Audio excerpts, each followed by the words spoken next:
Hello dear friends, Vande Mataram. Welcome to a new lecture of atomic structure.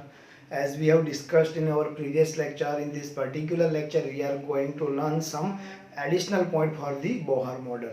अभी जो हमारा Bohr model था दोस्तों उसको थोड़ा हमको सजाना पड़ेगा बिकॉज यहाँ से सबसे ज़्यादा एमसीक्यू आने की पॉसिबिलिटी है इन योर कॉम्पिटिटिव एग्जाम्स।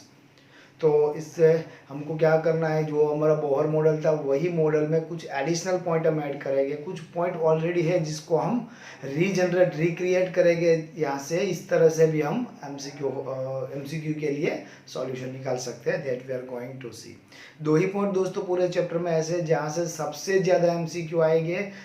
यहाँ से एक रहेगा बोहर एंड सेकंड वन आपने जो क्वांटम नंबर्स पढ़े हैं वो। ये दोनों टॉपिक ऐसे हैं जहाँ से मैक्सिमम एमसीक्यू आते हैं। So our question is some extra point for the Bohr model.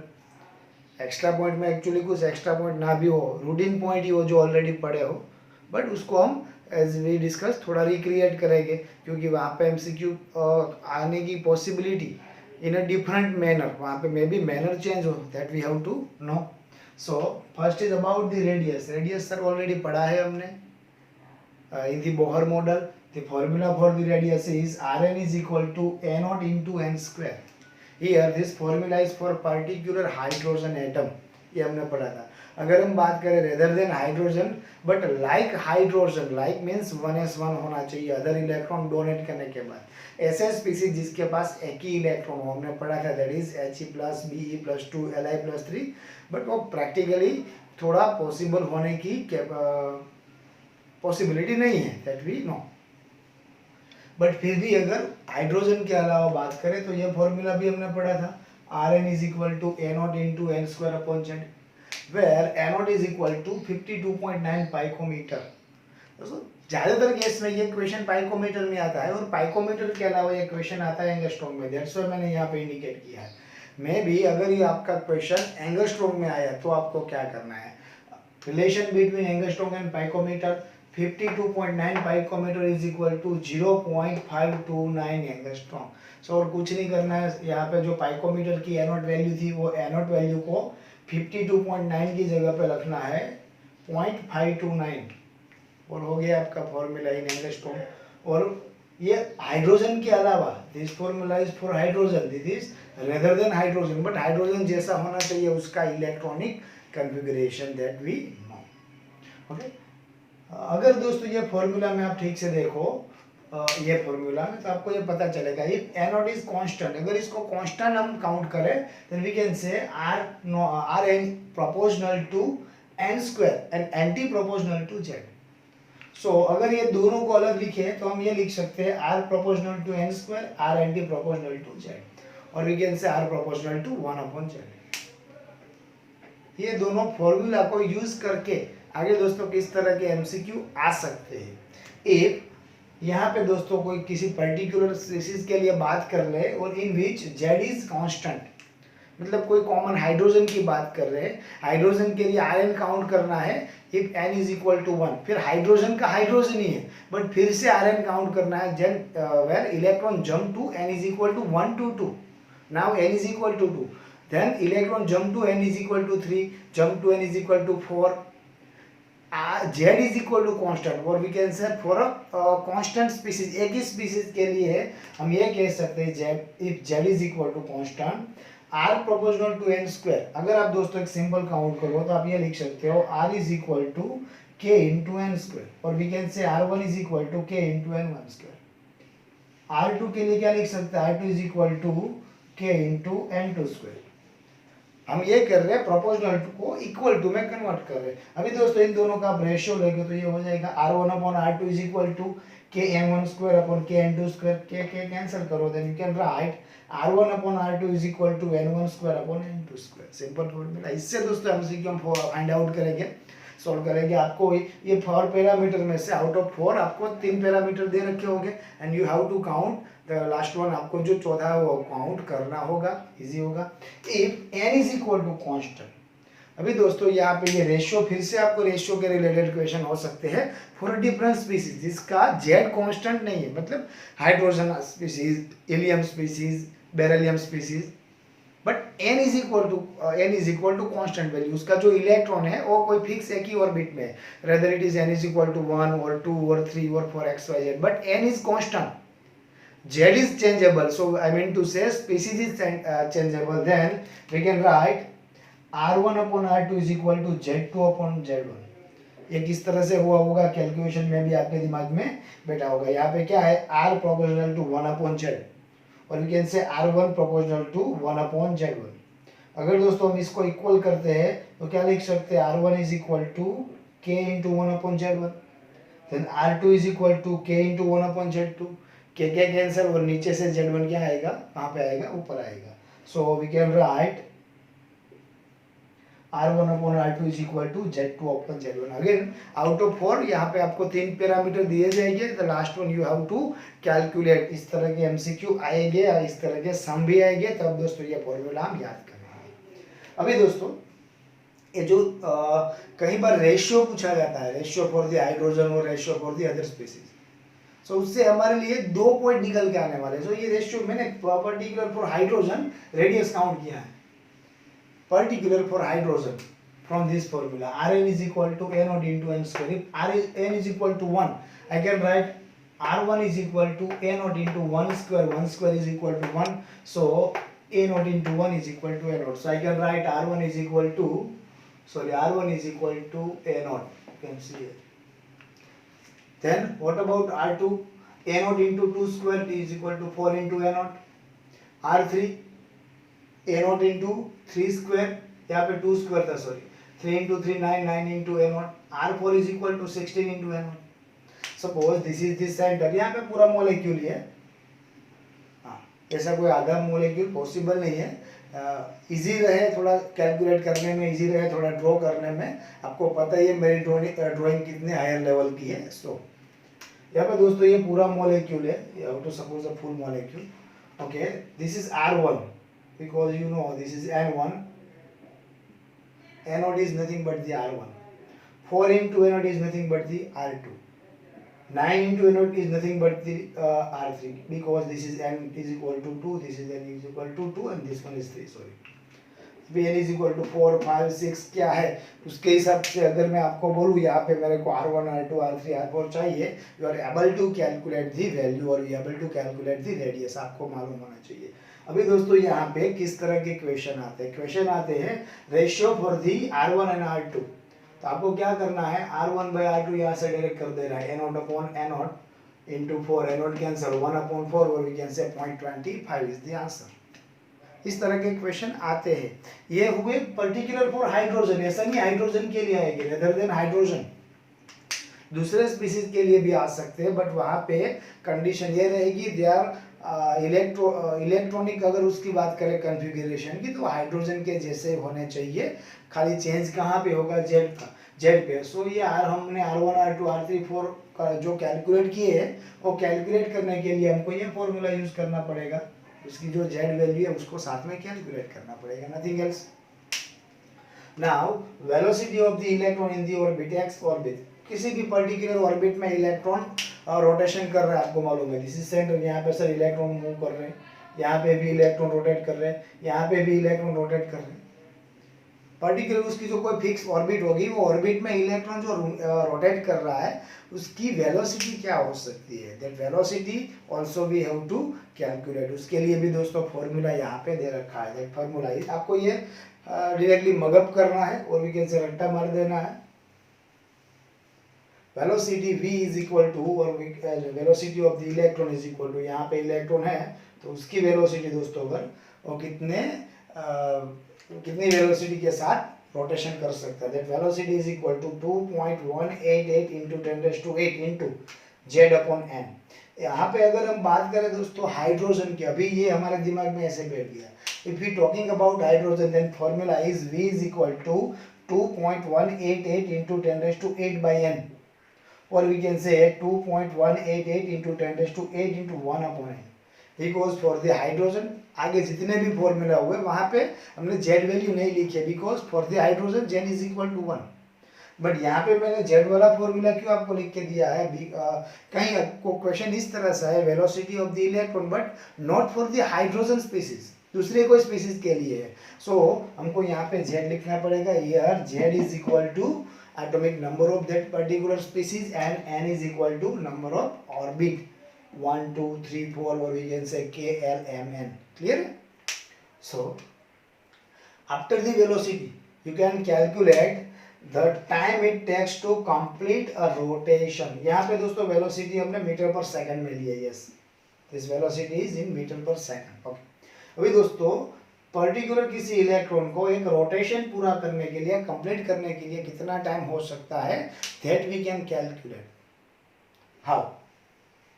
the time it takes to complete a rotation, that is t is equal to 2 pi r upon v। here v is equal to velocity, not on mu। वो mu नहीं है, velocity है, क्योंकि दोस्तों symbolic representation में equality की वजह से कहीं स्टूडेंट कंफ्यूज होते हैं। सो ये क्लियर रखना है दोस्तों। Here v is equal to velocity and time is equal to t to take to complete a rotation t is equal to 2 pi r upon v, in which time t is in a second unit। यहाँ पे दोस्तों जो time की हम बात कर रहे हैं, that time is in the second, that you have to remember। then the number of oscillation per second, similar sir यही है और कोई दिक्कत नहीं है। नंबर ऑफ ऑसिलेशन, कितने ऑसिलेशन इन सेकंड कंप्लीट हो सकते हैं, बस यहाँ पे आपको क्या करना है, number of oscillation is equal to 1/t। आपको मालूम है। सो अगर दोस्तों यहाँ पे मैं t की जगह पे 1/t करूँ तो क्या होगा, नीचे सर ऊपर लिख दो, ऊपर है उसको नीचे लिख दो। सो आई कैन राइट 1/t और oscillation, number of oscillation is equal to v/2 pi r। Again here v is the velocity of the electron and r is the radius. Sorry, ये हमको रहना पड़ेगा, here r is equal to radius. और इसको कैसे find out करना है वो तो अभी हमारे लिए सिंपल है, so not to worry. Okay, अभी दोस्तों और पॉइंट्स यही सिमिलर क्वेश्चन में हमको ऐड करने हैं, सो प्लीज बने रहिए। Okay friends, let us continue with the same topic. यहाँ पे दोस्तों कुछ ऐसे हमको इक्वेशन देखने वाले हैं जो हमने ऑलरेडी आगे देखे हैं। तो कोई इक्वेशन ऐसे भी है जो हमने आगे नहीं देखे हैं, उसको जस्ट यहाँ पे मगअप करना होगा, बिकॉज देयर इज 2 पॉइंट। ना ही उसको समझने की हमारी ज़रूरत है और उसके लिए हमारे पास टाइम है। ऑलरेडी काफ़ी कुछ आपको करना है, particular in this chapter, particular in other chapters. So उसके अंदर अगर हम डेप्थ में जाएंगे तो आपका कुछ ऐसा काम रह जाएगा जो इम्पोर्टेंट है, जहाँ से क्वेश्चन आने वाले हैं। सो यहाँ पे दोस्तों हम प्योरली बात करेंगे क्वेश्चन किस तरह से कवर कर सकते हैं, उसका बेस जो है उसके लिए हम थोड़ा यहाँ पे नेगोशिएबल होंगे। ठीक है, सो कुछ ऐसे फॉर्मूला हो गए जिसकी हम बात अभी करेंगे। Energy of the electron in different orbits, अलग अलग ऑर्बिट में दोस्तों इलेक्ट्रॉन की एनर्जी, सर ये तो ऑलरेडी बोहर मॉडल में आ चुका है, आप एक्स्ट्रा पॉइंट्स क्यों कहते हो, वो वहाँ पे फॉर्मूला आया था किस तरह से हो सकता है, that we are going to see. Energy of the electron that is En, उसको हम कह सकते हैं टोटल एनर्जी। सर आपने En को, एनर्जी को टोटल एनर्जी क्यों कहा, बिकॉज वहाँ पे जो दोस्तों इलेक्ट्रॉन की एनर्जी है वो दो अलग अलग एनर्जी का सम है। First is kinetic energy of that particular electron which is rotating the center, around the center, and second is the energy of that particular electron, but that energy is potential energy. So sum of the potential and the kinetic energy is nothing but the total energy is nothing but the En. So इसके लिए हमको formula चाहिए kinetic energy and potential energy. Sir kinetic energy is 1/mv², ये non formula है। उसके अलावा दोस्तों हम लिख सकते हैं kinetic energy is equal to kz⁴/r, जहाँ पे k दोस्तों फिक्स, अभी के लिए एक फिक्स कांस्टेंट वैल्यू हम ले रहे हैं, E is the charge of the electron, Z is the atomic number of the species and R is the radius. So ये फॉर्मूला भी हो सकता है। So I can write kz²/r/2 in place of 1/mv² plus potential energy is minus kz⁴/r। अगर दोस्तों यहाँ पे आप 1/2 को कैलकुलेट ना करो तो ये दोनों एनर्जी आपको डिफरेंट दिख रही है, सॉरी कॉमन दिख रही है विद द डिफरेंट सिंबल।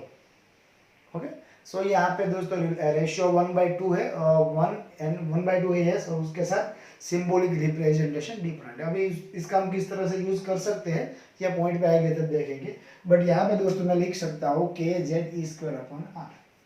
अभी दोस्तों यहाँ पे प्लस माइनस माइनस मैंने लिख दिया, प्लस माइनस माइनस, यहाँ से क्या कॉमन हो सकता है और इसका सॉल्यूशन क्या होगा। So k z e square upon r minus k z e square upon r, इसको हम कॉमन निकाल दें।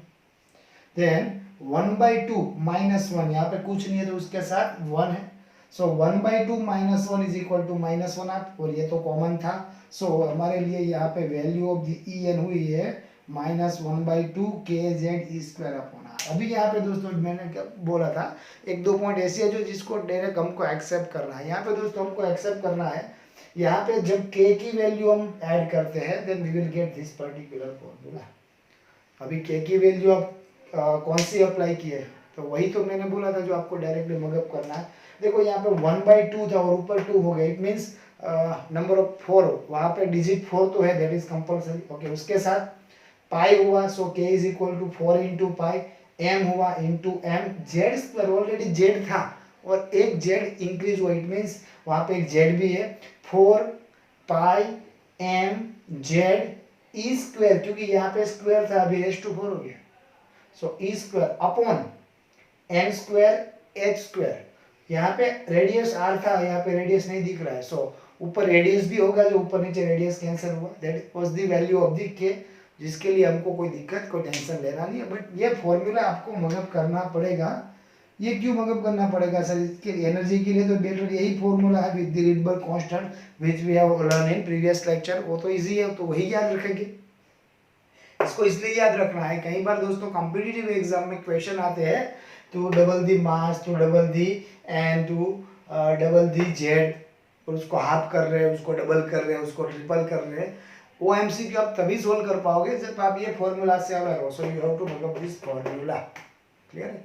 अभी दोस्तों यहाँ पे जो कांस्टेंट वैल्यू है, जितनी भी वैल्यू कांस्टेंट है उसको ऐड करके फिर उसका सम करेंगे, then we will get Rydberg constant. Rydberg constant और कुछ नहीं है।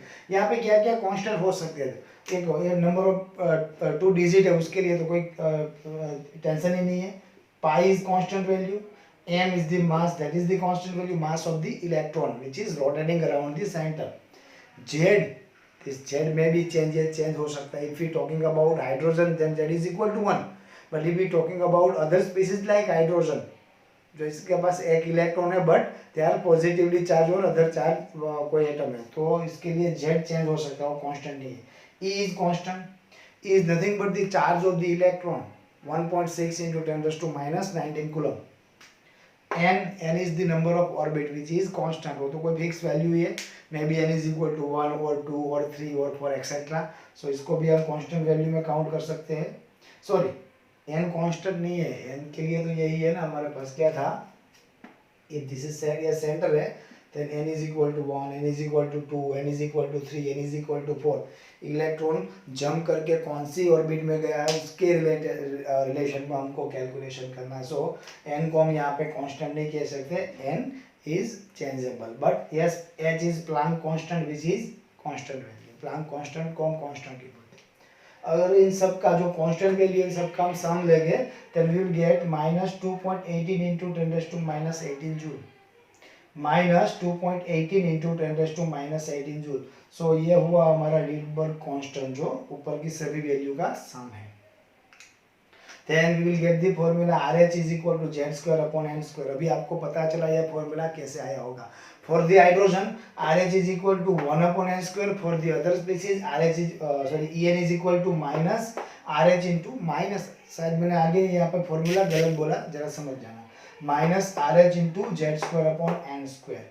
RH की वैल्यू हमको मालूम है इन दी जूल यूनिट, अगर जूल पर एटम बात करते हैं then we will write 2.18 into 10⁻⁻18 power. अभी दोस्तों ये जूल को इलेक्ट्रॉन वोल्ट में कन्वर्ट करो, याद होगा आपको एक वीडियो में हमने इसको किस तरह से कन्वर्ट कर सकते हैं जूल टू इलेक्ट्रॉन वोल्ट, वो हमने दोस्तों पढ़ा था। इसको हमको क्या क्या मल्टीप्लाई करना है with the electron charge 1.6 into 10⁻⁻19 coulomb. तो हमको क्या मिलेगा, 2.18 into 10⁻⁻18 into 1.6 into 10⁻⁻19 we will get 13.6। सो अभी ये हमारा जो यूनिट हुआ that unit is electron volt पर एटम। एमसीक्यू इलेक्ट्रॉन वोल्ट में दोस्तों कई बार आ चुके हैं, सो इलेक्ट्रॉन वोल्ट में याद रखना चाहिए। व्हाट अबाउट अदर यूनिट, अगर ये इलेक्ट्रॉन वोल्ट को आपको किलो कैलोरी में कन्वर्ट करना है देन -313.6 अगर आप दोस्तों वहाँ पे 3.6 लेके काउंट करोगे then your unit will be kilo calorie. अभी किलो जूल में चाहिए, किलो कैलोरी को किलो जूल में कन्वर्ट करना है। देन 1312 सभी फॉर्मूला आपको कंपलसरी मतलब करने हैं, याद रखने ही है दोस्तों। और सबसे ज्यादा जो यूज में होने आने वाले हैं ये दोनों formula, in the joule per atom, in the electron volt पर एटम। बट ये भी याद रहने चाहिए कॉम्पिटिटिव के लिए, ये हमारे लिए यूजफुल होंगे। सो आपको कंपलसरी ये याद होना चाहिए। अभी दोस्तों वो काइनेटिक एनर्जी, पोटेंशियल एनर्जी की थोड़ी बात कर दे। Kinetic energy is equal to 1/2 mv square, हमको मालूम था, अभी पता चला 1/2 kz स्क्वायर अपॉन r भी हो सकता है। और यहाँ पे दोस्तों हमको मालूम है kz square upon r 1/2, kz square upon r 1/2। बस यहाँ पे नेगेटिव पॉजिटिव का डिफरेंस है। अगर ये वैल्यू -13.6 हो रही है तो ये क्या होगी +13.6। अगर सिमिलर कैलकुलेशन करो तो इलेक्ट्रॉन वोल्ट में दे रखी है, इसको अगर आपको जूल में चाहिए तो भी सिमिलर वैल्यू किलो कैलोरी में भी होगी और कैलोरी में भी होगी, सॉरी किलो जूल में भी होगी। बट इतना याद रखना है जो नेगेटिव सिंबल है that negative symbol convert into positive symbol for the kinetic energy. For the potential energy क्या होगा सर, ये पोटेंशियल एनर्जी और ये दोनों सिमिलर है, बस 1/2 है, यहाँ पे नहीं है, this is positive this is negative. So अगर दोस्तों हम यहाँ पे ये सपोज करके कैलकुलेट करें -1/2 है तो हमको क्या करना पड़ेगा, अगर नीचे मेरे को 2 ऐड करना है, यहाँ पे नीचे 2 ऐड करना है तो ऊपर भी 2 लिखना पड़ेगा ना। सो -1/2 into kz square upon r, इसका सॉल्यूशन हमारे पास था दैट इज -13.6 वो लिख दिया। बट ऊपर जो 2 ऐड किया था वो यहाँ पे एज इट इज है। So potential energy is equal to -kz square upon r, or we can say -2.13.6 z square upon n square, again in electron volt per atom। Different unit के लिए आप change कर सकते हो अगर need हो तो। ओके देन टोटल एनर्जी, ये दोनों को अगर आप इन दोनों का सम करो तो क्या होगा, ये दोनों को ऐड कर दो तो 13.6 z square upon n square -2 into 13.6 z square upon n square, common निकाल लो 13.6 into z square upon n square, यहाँ पे बचेगा 1 और यहाँ पे बचेगा 2, इतना पोर्शन कॉमन होगा। 1 - 2 = -1। सो यहाँ पे आपका फॉर्मूला में जो सिंबल मिलेगा दैट इज -1 -1, अगर लिखे ना लिखे कोई डिफरेंस नहीं आएगा। So total energy is equal to -13.6 z square upon n square। Now we are going to talking about important relation. कई बार आई रिपीट, कई बार दोस्तों इस तरह के एमसीक्यू अगेन आ चुके हैं। सो इसके लिए आपको ज्यादा कॉन्सेंट्रेट करना पड़ेगा, relation between kinetic energy, potential energy and the total energy. So we can write from this formula, यही फॉर्मूला से हम डिराइव कर सकते हैं kinetic energy is equal to negative minus potential energy by 2।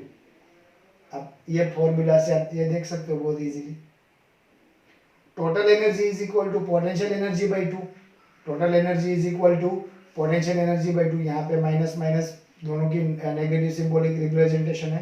सो इस तरह से लिख सकते हैं, और अगर दोनों के नेगेटिव सिंबल आप ध्यान में ना रहो then you can write total energy is equal to potential energy by 2 and kinetic energy is equal to total energy but different in symbolic representation।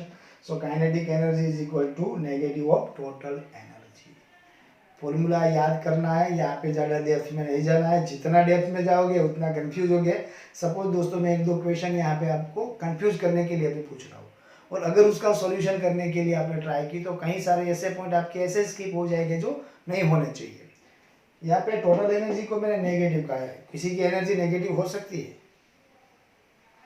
Sir, in the atomic structure कुछ भी हो सकता है। यस, इन दी atomic structure कुछ भी हो सकता है, और कुछ भी के लिए यहाँ पे हम पर्टिकुलर डेप्थ में नहीं जाएंगे, that's for sure.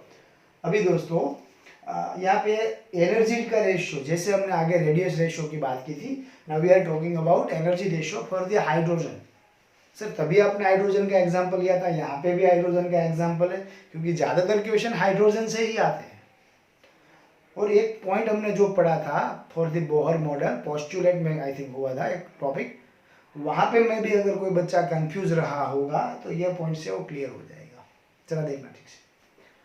E1 suppose, चलो ये सेंटर है, दिस इज N1, सो जो n इज इक्वल टू 1 है, ये पूरा एटम ही सपोज करना है आपको, this is full atom, but हम आधा ही अभी ड्रॉ कर रहे हैं। This is n is equal to 2, n is equal to 3, n is equal to 4, 5, 6 up to infinite, इतने हो सकते हैं। अभी सबकी energy n is equal to 1 की एनर्जी होगी E1, इसकी energy E2, E3, E4। Actually this is not the energy of the orbit, this is the energy of the electron for the particular orbit. n is equal to 1 में जो electron है उसकी energy, n is equal to 2 में जो है उसकी energy, n is equal to 3 में जो है उसकी energy. So first of all we are going to calculate E1. What was the formula for the energy? Formula for the energy, E is equal to minus RH into Z square upon N square. Actually 1 upon N square, but हम यहाँ पे Z square use कर रहे हैं because ये तो hydrogen है, हर बार hydrogen थोड़ी होगा। So formula for the energy is minus 13.6 into Z square upon N square. Minus 13.6 is nothing but the Rydberg constant in electron volt. हमने अभी तक सर यहाँ पे तो माइनस ये वैल्यू यूज की थी 2.18 इंटू 10⁻⁻18, वो जूल यूनिट में था, अभी इलेक्ट्रॉन वोल्ट में है। सो उसके लिए कोई टेंशन आपको नहीं करना है। Okay, you can right 2.18 into 10⁻18 power, nothing else. तो इलेक्ट्रॉन वोल्ट जहाँ पे लिखा है वहाँ पे लिखना आपको पड़ेगा जूल पर एटम। अभी दोस्तों E1 is equal to minus RH into 1 upon n square, n is equal to 1, 1 by 1 is equal to 1, minus 13.6 is into 1 is equal to 13.6 electron volt. So energy 1 मेरे को क्या मिली? Energy 1 is 13.6. Now what about E2? E2 is equal to minus 13.6 into 1 upon n square, n is equal to 2 over here, n is equal to 2 over here, so we can write minus 13.6 into 1 upon 4, that is minus 3.4. then minus 1.51, E4 is equal to 0.85। अगर आपको E5, E6, E7 calculate करना है तो आप easily कर पाओगे। अभी दोस्तों एक चीज आपको दिमाग में रखनी है, suppose there is one electron which is rotating in n is equal to 1। कोई इलेक्ट्रॉन है जो n इज इक्वल टू 1 में रोटेट कर रहा है और उसकी एनर्जी क्या है जो सेंटर के साथ रिलेटेड है, दैट एनर्जी इज माइनस 13.6। ये इलेक्ट्रॉन जो यहाँ पे रोटेट कर रहा है, सपोज ये n इज इक्वल टू 1 है और यहाँ पे कोई इलेक्ट्रॉन है, उसको इसकी एनर्जी क्या है, energy of this electron is minus 13.6 electron volt. अभी दोस्तों आपको इसको यहाँ से उठा के बाहर निकाल देना है। सो आपको क्या करना पड़ेगा, सर उसकी जितनी एनर्जी है उतनी एनर्जी तो हमको देनी पड़ेगी, तभी वो दूर हो गया, उसकी एनर्जी इनफाइनाइट हो गया, वो कैसे जीरो होगी। जैसे जैसे दोस्तों n इज इक्वल टू 1, 2, 3, 4 आप जा रहे हो, आप n is equal to infinite पहुंचोगे, then En is almost zero, En तो जीरो होगा। सो अगर इलेक्ट्रॉन को n इज इक्वल टू 1 से लेके उसको उठा के इनफाइनाइट में भेजना है, मतलब उसकी एनर्जी जीरो करनी है, सो अभी उसकी जितनी नेगेटिव एनर्जी है उतनी पॉजिटिव हमको देनी पड़ेगी। दैट्स व्हाई आयोनाइजेशन एनर्जी और एंथैल्पी इज पॉजिटिव, वो पॉजिटिव थी क्योंकि हमको देनी पड़ेगी, उसकी एनर्जी कुछ ना कुछ तो थी। अभी आपको यहाँ पे क्वेश्चन क्या आते हैं, n इज इक्वल टू 1 से n इज इक्वल टू 5 में ले जाने के लिए कितनी एनर्जी देनी पड़ेगी, n इज इक्वल टू 2 से 3 में जा रहा है, एनर्जी चेंज क्या होगा। अभी ये जितनी भी बात हो रही है दैट इज एट्स ऑफ वो एनर्जी सभी पॉजिटिव है, सॉरी जितनी भी बात करें सभी एनर्जी अभी पॉजिटिव है। क्यों? क्योंकि मैं बात कर रहा हूँ लोअर एनर्जी लेवल से हायर एनर्जी लेवल पे जाने की, जो हमारा पॉइंट वही था, if electron jump to lower energy level to higher energy level then he attract the energy, उसकी वो क्या करेगा, एनर्जी गेन करेगा। अभी दोस्तों रिवर्स बात करते हैं, अगर electron n is equal to 5 है और 5 से 1 में लाना है तो क्या होगा, तो सर वो एनर्जी क्या करेगा, लिबरेट करेगा, क्योंकि उसको जैसे ही सेंटर से नजदीक आता जाएगा उसकी नेगेटिव एनर्जी बढ़ती जाएगी। Suppose I am in a higher electronic orbiter और उसमें नीचे आ रहा हूँ तो मेरी एनर्जी क्या होगी, रिमूव होगी, that's for sure, that you have to understand. So यहाँ से दोस्तों हमारा एक पॉइंट ये क्लियर हुआ, ये इलेक्ट्रॉन इसकी एनर्जी 13.6 है और मेरे को इसको ले जाना है n इज इक्वल टू 2 में। Suppose energy level n is equal to 1 में कोई इलेक्ट्रॉन है और मेरे को वहां से उसको कहाँ पे निकालना है, n इज इक्वल टू 2 में। So I have to calculate the energy of the n is equal to 2, that is minus 3.4 electron volt. So अभी इसकी माइनस 13.6, आई रिपीट 13.6, यहाँ पे भी 6 लिखना पड़ेगा. माइनस 13.6 इलेक्ट्रॉन वोल्ट इसकी एनर्जी है और उसको उसकी अभी मैं माइनस 3.4 करने जा रहा हूँ. इट मीन्स मेरे को कितनी देनी पड़ेगी, मेरे को देनी पड़ेगी यहाँ पे दोस्तों माइनस 13.6. हम सिंपली कैलकुलेट करो और वहां से कहाँ तक जाना है आपको, 3.4 में जाना है. सो आप यहाँ पे क्या लिख सकते हो 2, यहाँ पे क्या लिख सकते हो, इसे लिख सकते हो 10.2. सो दोस्तों मेरे को क्या करना पड़ेगा, यहाँ पे कितनी एनर्जी देनी पड़ेगी, मेरे को देनी पड़ेगी plus 10.2 electron volt.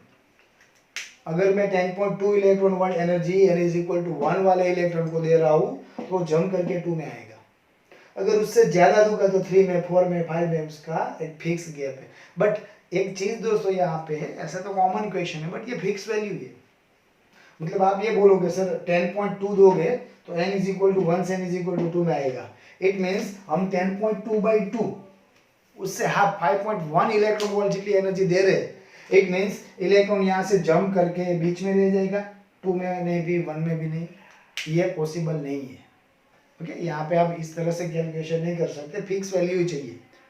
Electron n is equal to 1 में रह सकता है या 2 में रह सकता है या 3 में रह सकता है या 4 में रह सकता है, अप टू इनफाइनाइट. वो बीच में नहीं रह सकता. That is node area. आपने ऑलरेडी ये पढ़ा है. सो आपको ये मालूम होना चाहिए दोस्तों, ये फिक्स वैल्यू है. मतलब 10.2 मीन्स 10.2. अभी यहाँ पे कोई ये लॉजिक लगा रहा है 10.2 से n is equal to 1 to 2 jump कर रहा है. इट मीन्स 5.1 से 1.5 में जंप करेगा. 1.5 जैसा कुछ पॉसिबल ही नहीं है. सो ये वैल्यू फिक्स ही रहेगी. ओके, अभी दोस्तों इससे रिलेटेड और भी एक दो चीज हमको पढ़नी है बट उसके लिए आपको जरा कॉन्सेंट्रेट करना पड़ेगा. Okay friends, let us continue with the same topic, additional point or you can say extra point for the Bohr model. Now friends, we are going to calculate the energy difference when electron jump to one energy level to another energy level. Suppose कोई fix energy level पे कोई electron है और वो higher level पे jump करके जा रहा है तो देन वो एनर्जी एब्सॉर्ब ही करेगा. और अगर वो हायर एनर्जी लेवल से लोअर पे आ रहा है देन वो एनर्जी एमिट करेगा. बट दैट एनर्जी डिफरेंट वो किस तरह से काउंट हो सकता है, energy different when electron jump to one energy level to another energy level, that is delta E. Delta E is equal to RH into 1/ni² minus 1/nf². Sir ये formula किस तरह से आया होगा, लेट अस अज्यूम ये formula किस तरह से आया होगा. पहले तो हम ये सपोज कर सकते हैं this formula is particular for the hydrogen. ये हाइड्रोजन के लिए ही है. अदरवाइज यहाँ पे दोस्तों मेरे को Z² लिखना पड़ेगा. RH is equal to Z² minus Z²/nf². दोस्तों formula for the energy En is equal to minus of RH into 1/ni². EI initial energy, I repeat initial energy EI is equal to minus of RH into 1/ni². E final energy is equal to minus RH upon 1/nf². Delta is equal to EF minus EI. और इसको आप exact calculate करोगे then you will get this particular formula. So delta E is equal to RH into 1/ni² minus nf², where Ni is initial energy level. जहाँ पे electron पहले से था that energy level is known as a initial energy level, जहाँ पे electron already है. NF, what is NF? Electron initial energy level से jump करके इधर उसने एनर्जी गेन की होगी और हायर एनर्जी लेवल पे गया होगा. अदरवाइज एनर्जी एमिट करने के साथ लोअर एनर्जी लेवल पे आ रहा है. बट जो फाइनल जो एनर्जी लेवल पे आ रहा है that energy level is known as NF. सो Ni and NF और we can say N1 N2 भी कई जगह पे आपको लिखा मिलेगा. ये हो चुका है. इससे हम एनर्जी कैलकुलेट कर सकते हैं. यही दोस्तों इसके साथ एडिशन में ही यही फॉर्मूला से हम आगे और क्या कैलकुलेट कर सकते हैं. We can calculate frequency also. यहाँ पे ऐड कर रहा हूँ, हम फ्रीक्वेंसी भी कैलकुलेट कर सकते हैं. किस तरह से? We are already know that E is equal to h mu. Energy is equal to Planck constant into frequency. अभी ये एनर्जी चेंज है तो क्या हुआ, you can write delta E is equal to h mu. Delta E is equal to R H into n i square minus 1/nf²। So अगर ये delta E की दोनों वैल्यू कंपेयर करें then we can write h mu is equal to R H into 1/ni² minus 1/nf²। Now अगर mu को find out करना है तो एच कहाँ पे जाएगा, नीचे। So we can write mu, frequency mu is equal to R H upon h into 1/ni² minus nf²। This both value are constant. First is Rydberg constant, second one is Planck constant, जो हमारे लिए already non value है। सो वही energy हम यहाँ पे put down कर, दोनों की इक्वल, दोनों को जो कॉमन यूनिट मिले उस तरह की एनर्जी, दोनों जूल में अप्रोप्रिएट है। सो Rydberg constant in joule 2.18 into 10⁻⁻18। यहाँ पे कई बच्चे मिस्टेक करते हैं, माइनस लिख देते हैं, तो आपको याद रहना चाहिए रिडबर्ग कांस्टेंट वैल्यू माइनस नहीं है, नेगेटिव नहीं है। जो एनर्जी का फॉर्मूला था वहां पे पहले से नेगेटिव सिंबल है। E n is equal to minus of r H into 1/n²।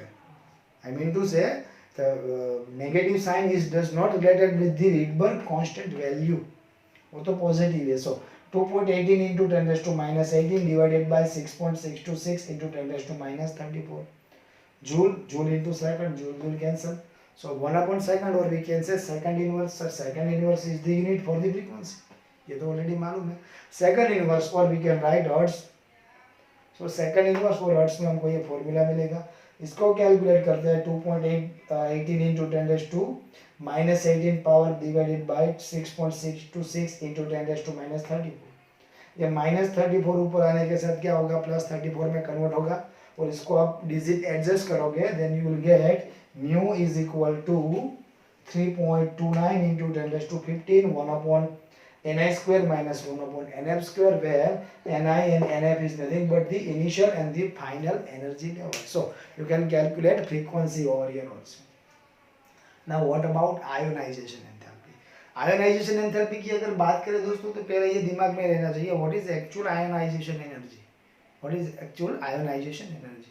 फिर फॉर्मूला की बात करें, suppose this is the center and this is n is equal to 1, n is equal to 2, n is equal to 3, n is equal to 4, etc. for the different species we are going to talk about hydrogen। हम hydrogen के बारे में बात कर रहे हैं। then initial energy level for the hydrogen is n is equal to 1, n is equal to 1 में already electron है। अभी ये n is equal to 1 में जो इलेक्ट्रॉन है उसको यहाँ से मैं उठा के पटक दूं दूर, कहाँ पे, एट द इनफाइनाइट डिस्टेंस और in the infinite orbit.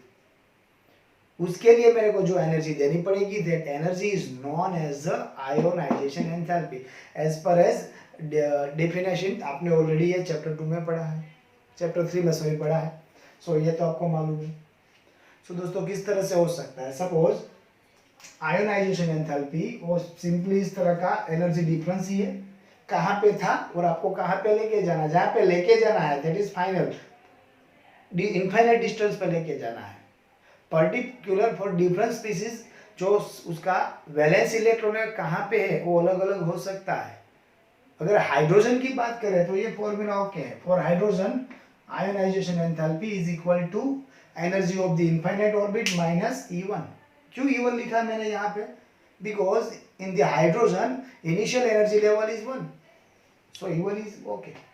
rather than hydrogen we can apply this formula, IE ionization enthalpy is equal to E infinite minus EI, where EI is equal to initial energy level। so मैं यहाँ पे लिख देता हूँ दोस्तों, यहाँ पे EI is equal to initial energy level that we have to remember। so ionization enthalpy is equal to E infinite minus E initial। चलो हाइड्रोजन के लिए कैलकुलेट करते हैं दोस्तों, क्या हो सकता है for the hydrogen. Ionization enthalpy is equal to E infinite minus E1। Infinite की एनर्जी वैल्यू 0 आएगी जो हमने फॉर्मूला में ऑलरेडी पढ़ रखा है। So ionization enthalpy is equal to 0 minus E1, और we can say not minus E1, so we can write IE is equal to minus E1। Ionization enthalpy यहाँ पे क्या हुई, माइनस E1 हुई फॉर द वेरियस, और we can say for the different species. दोस्तों उसको जो उसकी जो आउटर मोस्ट ऑर्बिट है जहाँ पे इलेक्ट्रॉन था वो एनर्जी लेवल की नेगेटिव वैल्यू एक्चुअल में उसकी आयोनाइजेशन एंथैल्पी होगी। ये आप कैलकुलेट वैसे कर सकते हो, क्लियर है? सो ये हो गया अबाउट द आयोनाइजेशन एंथैल्पी। अभी दोस्तों यही आयोनाइजेशन एंथैल्पी को हम जरा आगे बढ़ते हैं। Suppose n is equal to 1 में यहाँ पे इलेक्ट्रॉन है और वो जंप कर रहा है n is equal to 3, n is equal to 3 तक जा रहा है। सो ये उसका एनर्जी डिफरेंस होगा, दिस इज डेल्टा E1। अभी ये डेल्टा E1 आप ठीक से देखो तो उसके बीच में दो बैरियर है, ये दोनों बैरियर का मतलब दोनों एनर्जी डिफरेंस का सम है। और अगर डायरेक्ट यहाँ से E1 से N1 से N3 पर जंप नहीं करता है तो इट मीन्स N1 से पहले कहाँ पे जाएगा N2, N1 to N2, that energy difference is delta E3। then n is equal to 2 to 3, यहाँ से 2 से 3 बजेगा, that is E2। मैं भी इसको आप चेंज कर सकते हो, E2 को E3 और E3 को E2 भी ले सकते हो, और डिपेंड करता है आप कौन सी डायरेक्शन से कैलकुलेट करने की स्टार्टिंग कर रहे हो, दैट डजंट मैटर, हमारे लिए कोई मैटर नहीं है। But we can write this delta E1 is equal to E2 plus E3, that's for sure, E2 plus E3, that's for sure। so we can write delta E1 is equal to delta E2 plus delta E3। E is equal to h mu, so I can write h mu1 is equal to h mu2 plus h mu3। यहाँ से correlation हमको मिलने वाला है। h mu1 is equal to, यहाँ पे दोस्तों Planck constant h common निकाल लो, then we can write mu1 plus mu2 into h। अब ये दोनों h को अगर प्लांक कांस्टेंट को कैंसिल कर दे then we can write mu1 is equal to mu2 plus mu3, simple. अभी mu की जगह पे in the place of frequency if we going to apply wavelength then mu is equal to c upon lambda, mu1 is equal to c upon lambda 1, mu2 is equal to c upon lambda 2, mu3 is equal to c upon lambda 3। c common निकाल लो, so c is equal to c into 1 upon lambda plus 1 upon lambda 3, 2 plus 3 sorry, दोनों की ओर से हम c cancel कर दे then we can get the formula 1 upon lambda 1 is equal to 1 upon lambda 2 plus 1 upon lambda 3। अब ये दोस्तों कितने सारे रिलेशन हमें आज के लेक्चर में पढ़े हैं for the particular Bohr model, और भी कुछ एडिशनल हमको आगे पढ़ना पड़ेगा। Then we are going to solve some कुछ प्रॉब्लम सॉल्व करेंगे, उसके साथ कुछ एमसीक्यू भी करेंगे। दोस्तों यहाँ पे काफ़ी कुछ आज हमने एडिशनल पढ़ा है, उसको ठीक से नोट्स बनाना है और उसके साथ उसको याद भी करना है। ओके, तो मिलते हैं दोस्तों नेक्स्ट लेक्चर में। टिल देन घर पे रहिए, सेफ रहिए, पढ़ते रहिए।